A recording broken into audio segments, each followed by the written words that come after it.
இன்றைய முதல் செய்தி, தென்காசி முனிசிபாலிட்டியில மீட்டிங் போட்டிருக்காங்க. அதில் ஒரு 75 விஷயங்களுக்கு அப்ரூவல் கொடுத்துருக்காங்க. அதில் 3 விஷயத்துக்கு அப்ரூவல் கொடுக்கல.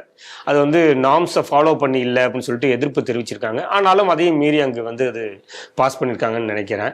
அதையெல்லாம் எதிர்ப்பு தெரிவித்து பாஜகவை சேர்ந்த சங்கர் சுப்பிரமணியன் அப்படிங்கிறவர் போராடி இருக்காரு. அவருக்கு எதிராக ராசப்பா அப்படிங்கக்கூடியவர் ஒத்த கவுன்சிலர். அவர் ஆக்சுவலா எந்த கட்சியும் சாராதவர். அவர் திமுகவிற்கு ஆதரவாக செயல்பட்டு இந்த பாஜக கவுன்சில் மேல தாக்குதலை நடத்தியிருக்காரு. அது காணொலியா வைரல் ஆயிட்டு இருக்கு. செய்தி எப்படி பாக்குறீங்க? இந்த செய்தி பார்க்கும் பொழுது உள்ளாட்சியில ஏன் ஒவ்வொரு கட்சிக்கும் அதிகமான பிரதிநிதித்துவம் இருக்கணும், அதுல நின்று ஜெயிக்கணும் அப்படிங்கிறத சொல்லக்கூடிய செய்தி தான் இது. நீங்கள் சொன்னக்கூடிய அந்த தென்காசி முனிசிபாலிட்டியில் பார்த்தீங்கன்னா 75ல் 77 தீர்மானங்கள், அதாவது ஒரு நகராட்சி கூட்டம் நடக்கும் பொழுது இந்த டேபிள் வைப்பாங்க, இதெல்லாம் நாங்கள் பண்ண போகிறோம், இதுக்கெல்லாம் ஓட்டெடுப்பு மாதிரி நடக்கும். அதுக்கு என்ன சொல்கிறீங்க, அந்த பக்கத்தில் இத்தனை ரோடு போடுறோம், அதுக்கு இவ்வளோ கோடி ஒதுக்கியிருக்கோம், என்ன சொல்கிறீங்க அப்படின்னு ஒருத்தங்கள்ட்ட அந்த இது நடக்கும். ஸோ அது மாதிரி டேபிளிங் பண்ணுறப்ப தான் இந்த விஷயங்கள், அதில் 77 இது பண்ணணும் அப்படின்னு நினச்சிருக்காங்க. இது 41வது தீர்மானமாக ஒன்று வருது. அது என்ன இஷ்யூன்னா, அங்கே தென்காசிலேயே போலீஸ்காரர் காவல்துறையினர் அவங்க ஒரு தனியாக இண்டிவிஜுவலாக அவங்கக்குள்ளார எல்லாரும் சேர்ந்து ஒரு 20 ஏக்கரில் பிளாட்டு போட்டு சேல் பண்ணுறதுக்கு இது பண்ணுறாங்க, பிளாட்டு ரெடி பண்ணுறாங்க. அந்த பிளாட்டு போடுறாங்கன்னா அதுக்கான அப்ரூவல் வாங்கணும், நகராட்சியோட அப்ரூவல் வாங்கணும்ல.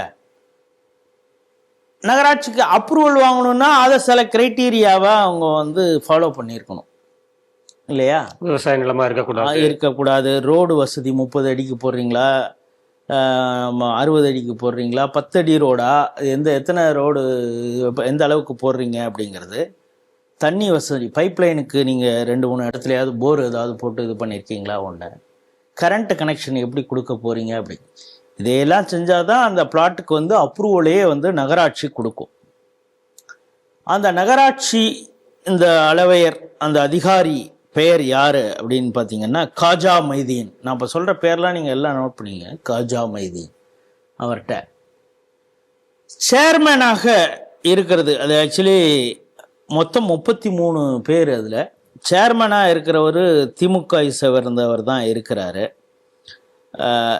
சாதீர் அப்படின்னு பேர், ஆர்ஆர் சாதீர் அப்படின்னு பேர். நீங்கள் இதை மத பிரச்சனையை சொல்கிறேன்னு நீங்கள் நினைக்க வேண்டாம். ஏன்னா பிரச்சனையே மத பிரச்சனையை தான் கிளப்பியிருக்காங்க சம்மந்தம் இல்லாமல். அதனால் அது சொல்கிறதுனால தப்பு இல்லை. இந்த 33 இடங்களில் மெஜாரிட்டி அப்படின்னு பார்த்தீங்கன்னா இந்துக்கள் தான், 23 இடம். அதில் 5 கவுன்சிலர் பாஜக, 4 பேர் அதிமுக, திமுகலையும் இந்துக்கள் இருக்கிறாங்க. சரி, முஸ்லீம்கள் இருக்கிறது 10 பேர் இருக்காங்க. நீங்கள் சொல்லக்கூடிய முகமது ராசப்பா, முகமது மைதீன் என்கின்ற முகமது ராசப்பா, இவர் நீங்கள் சொல்கிற சொன்னீங்க, இவர் ஒரு சுயேட்சை. நீங்கள் சுயேட்சை அப்படின்னு அவரை நீங்கள் புறம் தள்ளி விட முடியாது. அவர் ஏற்கனவே தமுமுகவில் இருந்தவர்.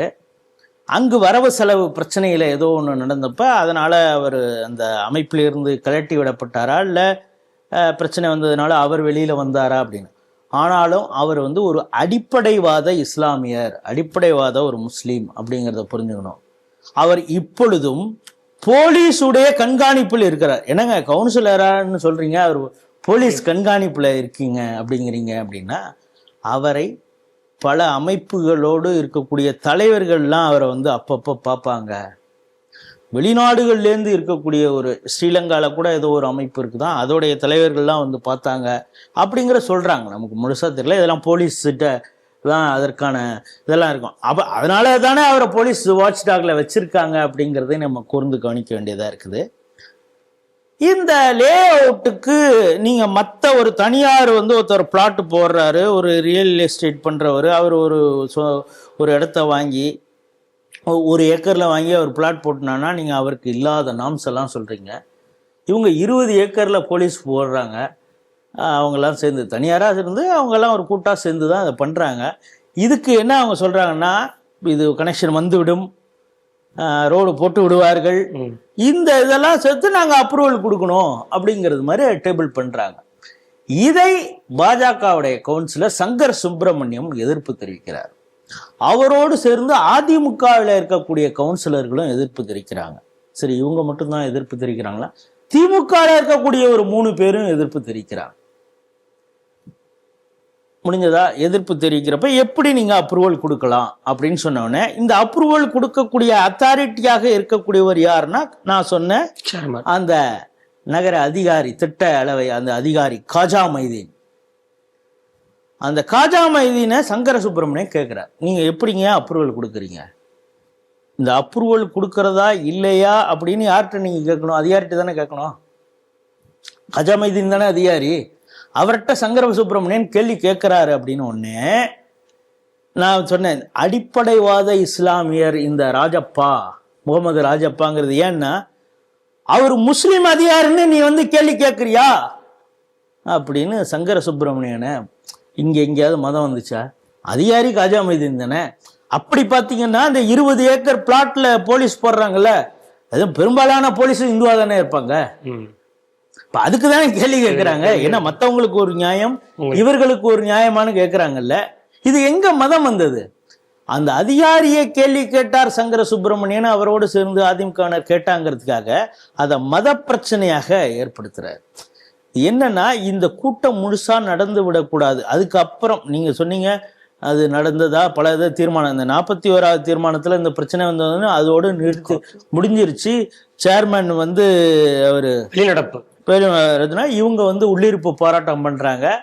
எப்பவுமே போலீஸ் ஒரு பஞ்சாயத்து ஒன்று சொல்றான், ஓ மேலேயும் கேஸு, ஓ மேலேயும் கேஸு அப்படின்னு. ஏன்னா பிடிச்சி தள்ளின ஒரு மேலேயும் கேஸு, கீழே விழுந்த ஒரு மேலேயும் கேஸு. எப்படி கேள்வி கேட்கிறாரு, அவனால பதில் சொல்ல முடியல. அந்த ராசப்பா, முகமது ராசப்பாவால சங்கர சுப்பிரமணியம் அவர்களை தள்ளி விடுறான். அந்த முனிசிபல் அந்த நகராட்சி கூட்டத்திலே தள்ளி விடுறான். அவர் தடுமாறி கீழே விழுகிறாரு. இதெல்லாம் வீடியோ பதிவாயிருக்கு. கீழே விழுந்த ஓ மேலேயும் கேஸு, பிடிச்சி தள்ளான அவன் மேலேயும் கேஸு. எப்படி சூப்பரான பஞ்சாயத்து இது. வந்து போலீஸ் ஸ்டேஷனா அது, இல்லை கட்ட பஞ்சாயத்து மாதிரி அவங்க பண்றாங்களான்னு ஒன்று தெரியல. இந்த போலீஸுடைய கண்காணிப்புல, குறிப்பாக உளவுத்துறைய கண்காணிப்புல இருக்கக்கூடிய இந்த முகமது ராசப்பாவுக்கு எதுக்கு இந்த காவல்துறை இவ்வளவு முட்டு கொடுக்குது அப்படின்னு பார்க்கலாம். சரி, இது மட்டுமா இவர்னா, இவருடைய தூண்டுதல்ல முதல்வர் அந்த பக்கம் வரும் பொழுது, அப்பையிலேருந்து சொல்றோம், தென்காசியில ஒரு சென்சிட்டிவான இருக்கு காசி விஸ்வநாதர் கோயில். அந்த கோயில் இடத்துல வந்து மசூதி கட்டணும்னு இதற்காக 4 பேர் பலியானார்கள். குமாரபாண்டியன் அவருடைய சகோதரர்கள் பார்க்கிறோம். அந்த பஜார் ரோட்ல இருக்கக்கூடிய மசூதி கட்டணும் அப்படின்னு சொல்லி கோரிக்கை அந்த முதல்வர்கிட்ட கொடுத்ததும் இவர் தான். இவருடைய தூண்டுதலை இன்னும் சில பேர் கவுன்சிலர்கள் கொடுத்தாங்க அப்படிங்கிறதுலாம் இருக்கு. அப்படின்னா அந்த இடத்துல மத மோதலை ஏற்படுத்தக்கூடிய எண்ணத்திலே செயல்படக்கூடியவர் இவர். ஆனா இந்த நிர்வாக கூட்டத்தில் நடந்தது, முனிசிபாலிட்டி கூட்டத்தில் நடந்த விவகாரமே வேற. அந்த காஜா மைதீன்கிற ஒரு அதிகாரிய பாஜக கவுன்சிலர் கேள்வி கேட்டாருங்கிறதுனால அதை மத பிரச்சனையா சேர்மனும் அதை இன்ட்ரெஸ்டா, சரி இது இதோட பிரச்சனை முடிஞ்சு அடுத்த இதை வந்து சத்தம் இல்லாம அதை வந்து தொடங்கிடலாம். 41 அதுக்கப்புறம் 37 இது இருக்கு தீர்மானம், அதெல்லாம் இது பண்ணிடலாம். இதுல என்ன அவங்க, நான் பேசினேன் சங்கர சுப்பிரமணியம் அவர்கள்ட்ட போன்ல பேசினேன். அப்ப அவர் என்ன சொல்றாரு, இவங்க கடைசி நேரம் நான் ஏற்கனவே சொன்னோம், எலெக்ஷன் வருது 4385 இதை அப்போ டெண்டரை இது பண்ணாங்க இல்லையா, போனா வராது பொழுது போனா கிடைக்காது அப்படிங்கிறது மாதிரி நல்லா இருக்கிற ரோடுக்கெல்லாம் 5 கோடி ரூபாய் ஒதுக்கியிருக்காங்க. 4.90 லட்சம் ஒதுக்கியிருக்காங்க. அது கவுன்சிலர் கேட்டிருக்காங்க, எங்க ரோடு நல்லா இருக்குங்க, வீடியோ எடுத்திருக்காங்க, போட்டோ எடுத்திருக்காங்க, இதுக்கு எதுக்கு இப்ப 5 கோடி ரூபா ஒதுக்கி இருக்கீங்க அப்படின்னா, இல்ல அப்படின்னு. இது போன்ற விஷயங்கள்லாம் அடுத்த 30ல வருது. அதனால இப்பொழுது வந்து கோர்ட்டுக்கு போறதுக்கு பாஜக கவுன்சிலர்கள் தயாராகி விட்டார்கள். மீண்டும் அந்த நகராட்சி கூட்டம் நடத்தணும். எல்லாத்தையும் நீங்க டேபிள் பண்ணுங்க, 77 தீர்மானத்தையும், எது சரியாக இருக்கிறதோ அதுக்கு மட்டும்தான் ஆதரவு, பாக்கி இதை நாங்க எதிர்ப்பு தெரிவிப்போம் அப்படின்னு சொல்லியிருக்காங்க. பாருங்க, 5 பாஜக கவுன்சிலர்கள் இருந்ததுனால சங்கர சுப்பிரமணியம் போன்றவர்கள் எழுந்து கேள்வி கேட்கிறார்கள். பாஜக தன்னுடைய எதிர்ப்பை பதிவு செய்கிறது. ஆனா அங்க வந்து 10 முஸ்லிம்கள் இருக்காங்க. ஆனா டோட்டலா 23 இருக்கிறோம். நீங்க திமுகல இருக்கிறோம் எல்லாரும் நீ இந்துன்னு நினைச்சுப்பீங்களா? அதுல 3 பேர் ஏதோ சொரணையோட கேள்வி கேட்டிருக்கான். மத்தவன்லாம் ஏங்க முழுசா வந்து அவங்க தான் மெஜாரிட்டி. நம்ம இருக்கோம் 23 பேர் இந்துக்கள் இருக்கிறோம். சேர்மேனை அவன் முஸ்லீம்கிட்ட விட்டுட்டு உட்காந்துருக்காங்களே, அது திமுக காரனை விட்டுட்டு தானே உட்காந்துருக்கான். ஏன்னா அவனுக்கு எப்படியாவது அடுத்த தடவை எப்படி ஜெயிச்சா போதும் அப்படிங்கிறதுல இருக்கான். ஆகவே உள்ளாட்சி பிரதிநிதித்துவம் அதுல வந்து நம்ம இருக்கணும், கிரவுண்டில் நம்ம இருக்கணும் அப்படிங்கிறத இது வந்து மெய்ப்பிக்கக்கூடிய, இது கண்டிப்பாக அவசியம் அப்படின்னு நமக்கு காட்டக்கூடியது தான் இந்த செய்தி. 5 பாஜக கவுன்சிலர் இருந்ததுனால தைரியமாக சங்கர சுப்பிரமணியம் கேள்வி கேட்டிருக்காரு. அவருக்கு நம்முடைய பாராட்டுகள். நீங்க வாட்ச் டாக்ல தான் வச்சிருக்கீங்க உளவுத்துறை காவல் அதிகாரிகளே. அந்த முகமது ராசப்பா இன்னொன்று நெட்வொர்க்கெல்லாம் அவர் பழையபடி இன்னும் வச்சிருக்கிறாரா? வெளிநாடுகள்லேருந்து மற்ற அமைப்புகள்லேருந்து அவரை பார்த்துட்டு இருக்காங்களா? அவர் வந்து ஒரு அடிப்படைவாத இஸ்லாமியன்னு சொன்னாங்க. வேணும்னே அங்கே வந்து முதலை ஏற்படுத்தக்கூடிய எல்லா வேலையிலையும் ஈடுபடுறாரு அப்படிங்கிற ஒரு குற்றச்சாட்டும் இருக்கிறது. அந்த பகுதியிலே மீண்டும் ஒரு பதற்றத்தை ஏற்படுத்த, தேர்தல் காலங்கிறதுனால நம்ம வந்து போலீஸ் நம்ம மேலே கை வைக்காதுங்கிற தைரியத்தில் இது போல அவர் செயல்படுகிறார். பாதிக்கப்பட்ட சங்கர சுப்பிரமணியம் மீதும் வழக்கு, அடித்த ராஜப்பா மீதும் வழக்குங்கிறது இது எந்த வகையில் நியாயம் அப்படிங்கிறத அந்த காவல்துறையிடமே நம்ம விட்டு விடுகிறோம். இதையெல்லாம் மக்கள் கவனித்து கொண்டு இருக்கிறார்கள். 2026 அதற்கான பரிசாகவும் இந்த திராவிட மாடலுக்கு கொடுப்பார்கள் அப்படின்னு தான் நான் நினைக்கிறேன்.